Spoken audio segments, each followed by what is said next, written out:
So let's talk about the censorship that is happening is real. So Jen Psaki is what's going on right now is crazy. This is the when I grew up. This is the opposite of what our country was supposed to be about. Supposed to be about freedom of speech and the First Amendment, and that's what made us better than other countries is our freedom and our liberty. And now it's like everybody. It's like, oh no, we got to have. Everybody's just like, yeah, censorship. Everybody, you got to have it. Here's Jen Psaki. Watch this. With these social media platforms, and those engagements typically happen through members of our senior staff, but also members of our COVID-19 team. So their COVID-19 team is perusing Facebook for misinformation. That instead of working on COVID, that's what they're doing. That's what it sounds like to me. Here we go. Dr. Murthy conveyed, this is a big issue of misinformation, specifically on the pandemic. In terms of actions, Alex, that we have taken, or we're working to take, I should say, from the federal government, we've increased disinformation research and tracking within the Surgeon General's office. We're flagging problematic posts for Facebook that spread disinformation. We're working with doctors and medical professionals to connect to connected medical experts with who are popular with their audiences with accurate information and boost trusted content. So we're helping get trusted content out there. We also created the COVID Community Corps to get factual information into the hands of local messengers. And we're also investing, as you all have seen, in the president's, the vice president's, and Dr. Fauci's time in meeting with. So that's what they're spending their time doing. They're perusing Facebook and regular people posting stuff about COVID. That's so, and they're coordinating it, and they're telling Facebook what to take down or what not to. Well, here's what Glenn Greenwald says about it. The Biden administration is telling Facebook which posts it regards as problematic so that Facebook can remove them. This is the union of corporate and state power, one of the classic hallmarks of fascism. That the people who spent 5 years babbling about fascism now support. So in order to fight fascism, they're using fascism. So that's the whole thing. We got to fight Trump and the Trumpers and misinformation. And how do you do that? Censorship, corporate and state power combined. It's nuts what's going on. There's about 12 people that are producing 65% of anti-vaccine information, and they remain active on Facebook, according to Facebook. So here, let's listen to her. Jen Psaki has suggested that people spreading misinformation be banned from all other platforms if they're banned from one. Here we go. So a couple of the steps that we have, that could be constructive for the public health of the country are providing for Facebook or other platforms to measure and publicly share the impact of misinformation on their platform and the audience it's reaching. Also with the public, with all of you, to create robust enforcement strategies that bridge their properties and provide transparency about rules. You shouldn't be banned from one platform and not others for providing misinformation out there. Taking faster action against harmful posts. So the shit libs are all for this, right? Now, you remember I got in many debates with the Young Turks about censorship. They're for this, right? And lots of people are for this, that are in the TYT universe. And guess who else is for it? He says, I'd be down for that. He's good. This guy's Carl Gibson. Who's Carl Gibson? He's impartially favors the oppressor. He's a writer for Really American One, words on CNN, The Guardian, Washington Post, Barron's, Business Insider, Independent, NPR. There it is. He's all for it. The shit libs are all for it. They're not afraid to admit it in public. That's a guy who's apparently his words have appeared in all these places according to his Twitter bio. Impartiality favors the oppressor. He's a writer. He's a writer who's for censorship. What do you think favors the oppressor? Censorship or freedom of speech? What do you think? What do you think favors the oppressor, Mr. Writer? He's all for everything she said. He's down for this.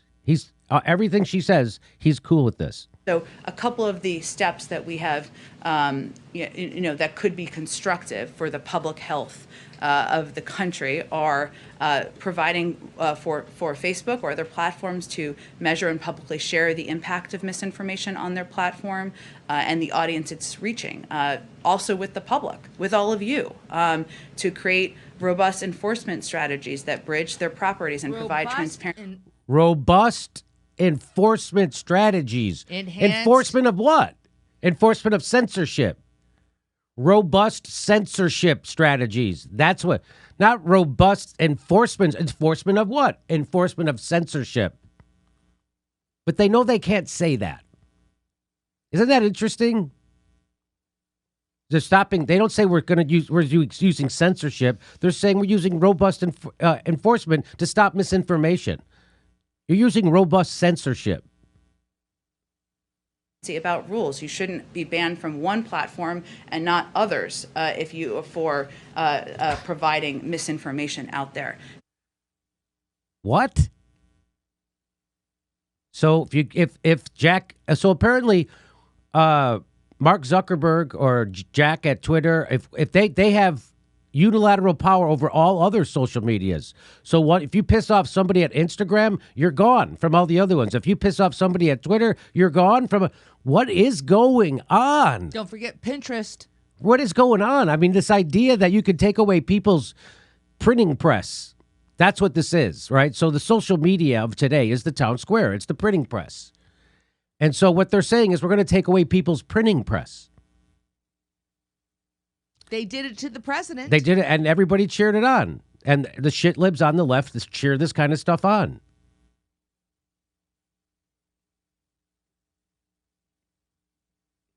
You're comfortable with letting the government. So that's this guy. He's comfortable with that. He's down for this. And so Matt Orfalea, who just got censored, says you're comfortable with letting the government determine what is misinformation and then banning people accused of misinformation from all online platforms? Yes. That's your typical Hillary Clinton, Joe Biden voter. That's them. Yes. That's your typical. That's your largest online news show, the Young Turks. But the Young Turks they'll say, no, I just want the people I don't like censored, not the people I like, because they don't understand that once you censor, that's it. It's over. Once you set the precedent that you can censor the speech you don't like, it's over. Wow. And by the way, anyway, who cares? So he comes back. This guy comes back. Oh. He says, if it was an independent panel of experienced journalists making the decision about whether or not an account is spreading disinformation, and if the accused get a chance to make their case before they're banned, then yes, I'd support that. Disinformation is the reason we still have COVID. Oh, is that? Imagine thinking that disinformation is the reason we still have COVID instead of a government completely abandoning its people during a pandemic and not taking care of essential workers. A third of all the people who died from COVID died because the government failed to give them health care. We do not have universal health care in the United States, and that's attributed for a third of the deaths of COVID. Isn't that amazing? Is that like around 100,000 people? Hasn't 300,000 people died from COVID? See how many people have died from COVID so far. Well, I was just thinking about Carl Gibson right now. Isn't this phrase, disinfo, is the reason we still have COVID? Couldn't I just deplatform him because that's just random? That's random. That's a random piece of disinformation that there's no... That's not a fact. No support? That's not a fact. Bye, Carl. That's not a fact. Right? That isn't this disinformation. That's why we still have COVID. An independent panel of experienced journalists, like the panel that led us into the Iraq war based on lies, killing 1 million people and creating ISIS. You mean like that independent panel of journalists, like that were at the New York Times and the Washington Post that said and CNN that said we should go into Iraq, that Saddam has WMDs and you're an idiot if you don't think so? I mean, those kind of independent journalists. That's what Matt Orfalea is making a great point. Exactly right. Glenn Greenwald says when right before the 2020 election, Twitter banned all links to the New York Post reporting on the Biden archive, and Facebook announced through its lifelong Democrat operatives that it would block the reporting, all based on a CIA lie, and journalists cheered. The dangers were obvious. So he's pointing out that when they censored actual information that ubiquitously in the United States press right before the 2020 election, they suppressed information about Joe Biden's son and his influence peddling. And journalists all cheered. So, no, I'm not going to let a panel of journalists decide who gets to have free speech and who doesn't. If there's a problem with if someone's breaking a law, there's governmental agencies that are supposed to enforce the law. If last March you encouraged people to wear masks against COVID, the WHO, the CDC, and Fauci cabal said that was disinformation. We showed you that video that Fauci did that. Fauci said shouldn't be wearing a mask. Fauci said that. If through 2020 you said it seems possible COVID came from a lab leak, you were banned from social media. Who trusts them to be the ministry of truth?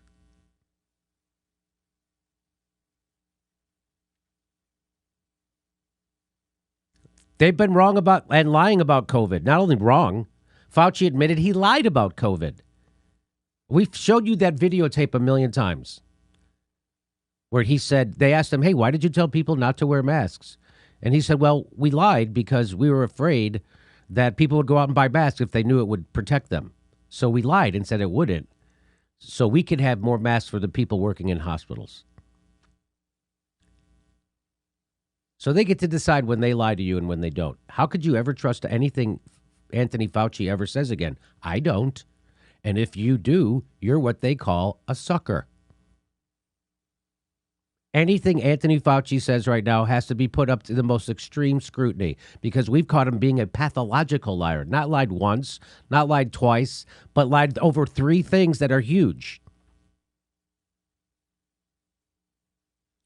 Here, a reporter asks Joe Biden, what's your message to platforms like Facebook? You ready for this? Listen to this. COVID misinformation. What's your message to platforms like Facebook? They're killing people. I mean, it really, look, the only pandemic we have is among the unvaccinated. And they're killing people.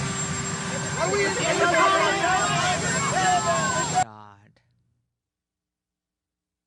Could you have more unbelievably over the top inflammatory rhetoric about social media?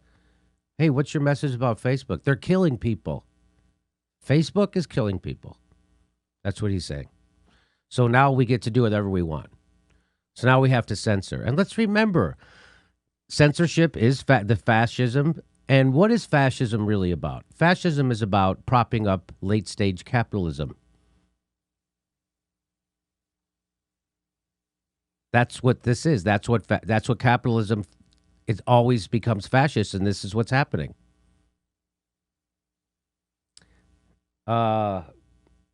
Clean up on aisle dementia.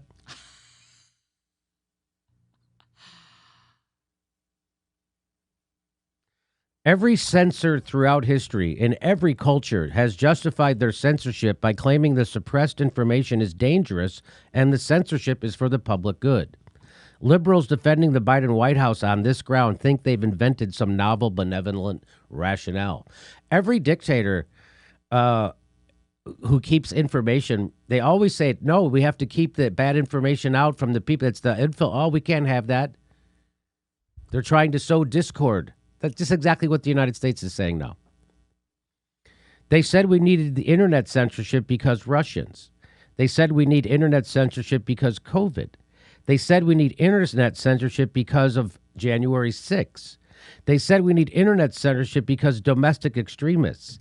Pretty sure they just want internet censorship. She's exactly right. Caitlin Johnstone nails it again. Do you want to see Fauci lying about masks and course, he wouldn't be banned from all platforms. Right now in the United States, people should not be walking around with masks. You're sure of it? Because people are listening really No. closely to this. Right now, people should not be walking. There's no reason to be walking around with a mask. When You're sure of it? Because people are listening closely. Yep, I'm sure of it. And he went on to admit that he was lying right there. He wasn't misinformed. He knew exactly what he was saying, and he knew he was lying. And he justified that lie to you. The top health guy in the country lied to you about health, so you maybe went out and got sick and died. You probably wouldn't. Maybe there's a good chance there's people who got COVID because of this lie that he told. But again, the government doesn't want you to censor their lies. You can't censor their lies, like what Joe Biden just did. You can't censor their lies or their rhetoric or their misinformation. You know, the biggest source of misinformation is the government, and the second biggest source of misinformation is the establishment press. So they censor because they care. They censor because they care, ladies and gentlemen. That's why, just same reason they want to bomb Cuba, because they care. Same reason they want to bomb Syria and Libya, because they care. The same reason they turn Iraq into because they care. Okay. This is called fascism, late-stage capitalism. This is how it goes. Our live shows are back. August 4th, we're in Burbank. August 7th, we're in Chicago. We're going to Portland. We're going to Boston. We're going to everywhere. Go to jimmydorecomedy.com for a link for tickets.